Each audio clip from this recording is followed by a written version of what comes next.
Okay, all right. We finished up with practice 9 today in the books.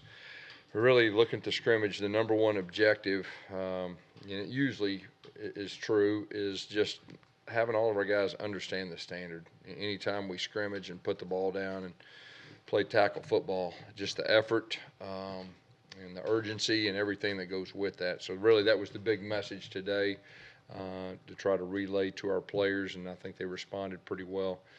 After looking at the scrimmage, our veterans, we have a lot of information on them. There's some really good things on both sides of the football. We're really trying to challenge those younger guys, whether the guys have been here for a year or two or just got here, just trying to put them in situations to develop as much depth and as we can. It was good for our quarterbacks to go live. We did that. We got some really good information. Anytime you go live, it's a totally different ball game, and ball security and everything that goes with that. How you handle the rush, how you feel the rush, when to take off running, when to throw the ball away. There's a lot of teaching moments, that we were able to show our players as far as that. But overall, like I said, 9 practices down.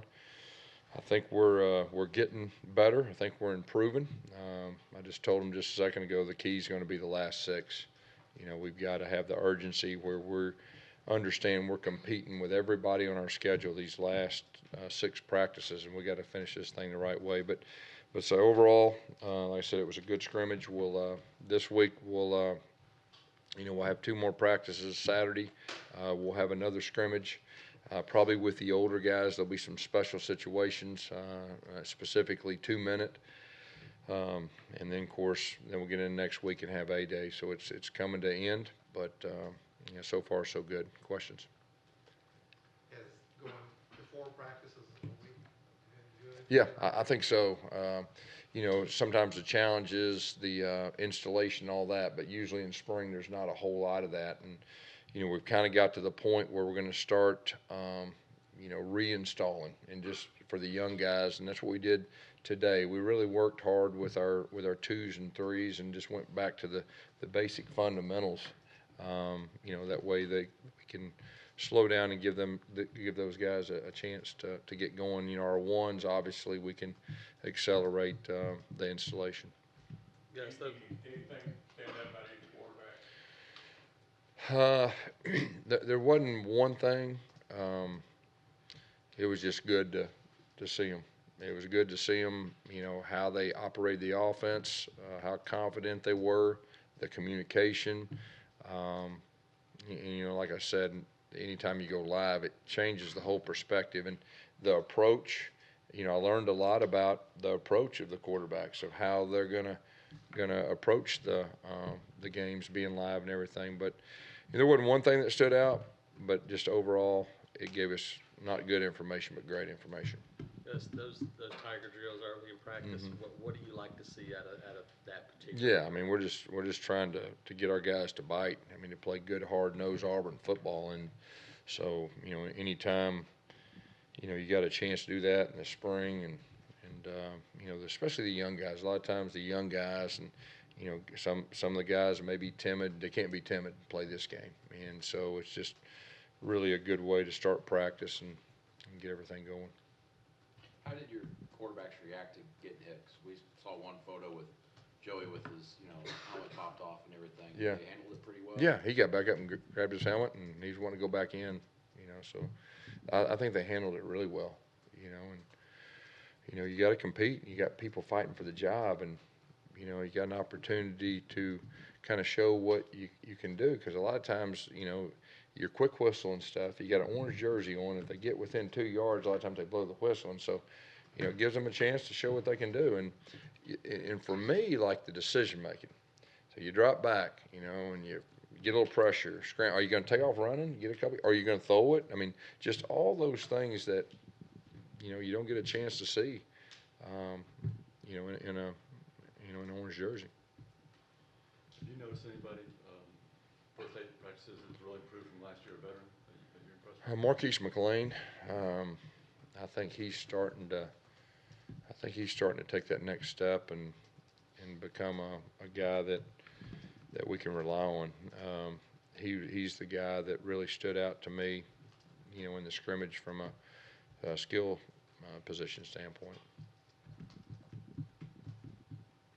Gus, after going back and watching, what'd you think of the next group of offensive linemen in that scrimmage?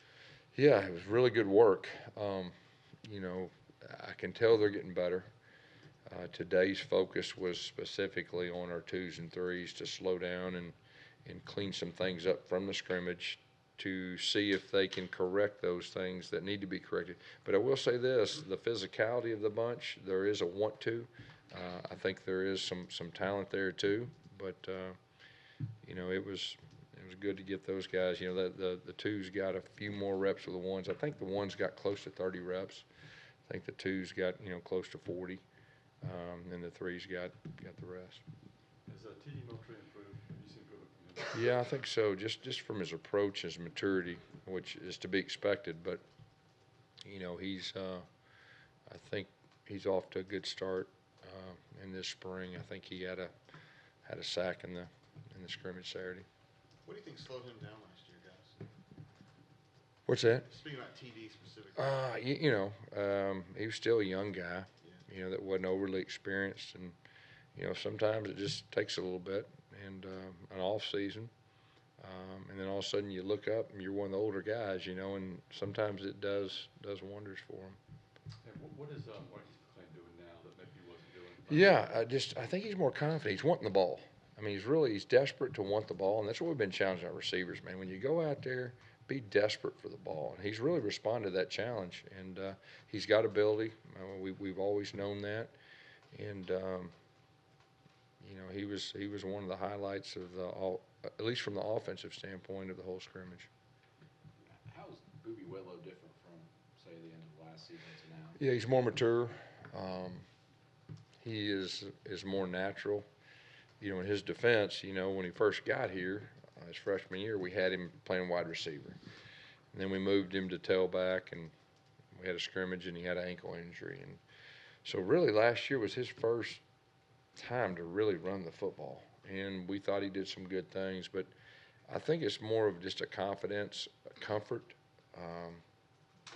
You know, he's playing a lot faster than he did last year. You mentioned you got 6 practices left and a couple of scrimmages, including Yeah. A-Day, but you still expect that at the end of the spring that you'll have a kind of a list of quarterbacks going in? You know, our goal was to get some kind of order. I can't tell you right now that we're going to leave spring with a depth chart or anything like that, but I will say this, you know, each day you get more information. You know, some days certain people look better than others, and the next day is different. Saturday was good for us. I doubt we'll go live with our quarterbacks again, but you know, I think we accomplished, you know, what we wanted. Anything else? Gus, having Noah here, he could be, Yeah. you know, doing track full time. Having him here, how important is that to build on what he did last year? Well, you know, he's one of the defensive leaders, and he has a presence about him, and he's playing a whole lot more confidence this spring. You know, he's another guy that, you know, he had a really good year last year, but that was really his first rodeo, and he was learning on the run. He's a more confident player. He plays with an edge, and you know, that carries over, you know, to a lot of people. You try to go 100-plus plays again this Saturday? I don't know. We're not ready to get there yet. I do know, like I said, with our older guys, there are going to be some special situations, but I doubt it's going to be that number. Since we're going to go ahead and at A-Day, you know, that usually ends up being a pretty good one. You have a private jet you're going to take up to Minneapolis after practice? Yeah, Saturday's going to be hard. Yeah, Saturday's going to be hard, but you know. What did you think about it yesterday? I thought it was unbelievable. Yeah, that was unbelievable. You know, I've been here 9 years and been blessed to be a part of 2 national championship runs, and being there yesterday, it feels the same way. You know, and they're doing something special, and just how fired up they have the whole Auburn family in this school, and you know, this whole school's on cloud 9 with what they're doing, the way they're doing it, and it was really special yesterday. Everybody was there. I think you would agree. You coached basketball when you were younger, didn't you? Yeah, Did you push tempo? I did.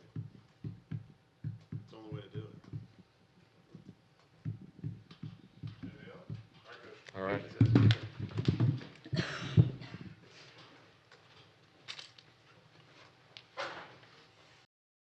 Brought to you by America's Thrift Store, where your donations benefit Make-A-Wish of Alabama.